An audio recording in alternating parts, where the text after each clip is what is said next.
Hi everyone, in front of me I've got a ZTE Blade A54 and let me share with you how to update the apps on this device.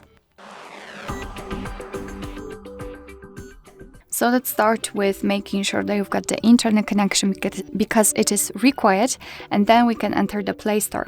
Of course, you will be able to follow all of my steps if you've got your Google account currently added to the device. If not, I highly recommend to check our tutorial of how to do it. So right now, simply tap on the circle in the right upper corner, which is your account, and tap on Manage Apps and Device. Then let's tap on Manage. And right here we've got the list of installed apps which are currently installed on the device, and we have to simply tap on updates available to check which one we can update. Of course, if you want to, you can mark all of them. If not, just find those which you want to and mark them. So for example, the Google Chrome, Google Drive, and maybe Google Assistant.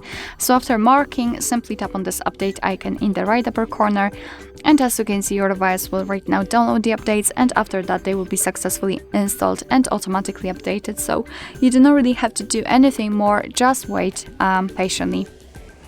Alright, so that will be all. Thank you so much for watching. I hope that this video was helpful, and if it was, please hit the subscribe button and leave the thumbs up.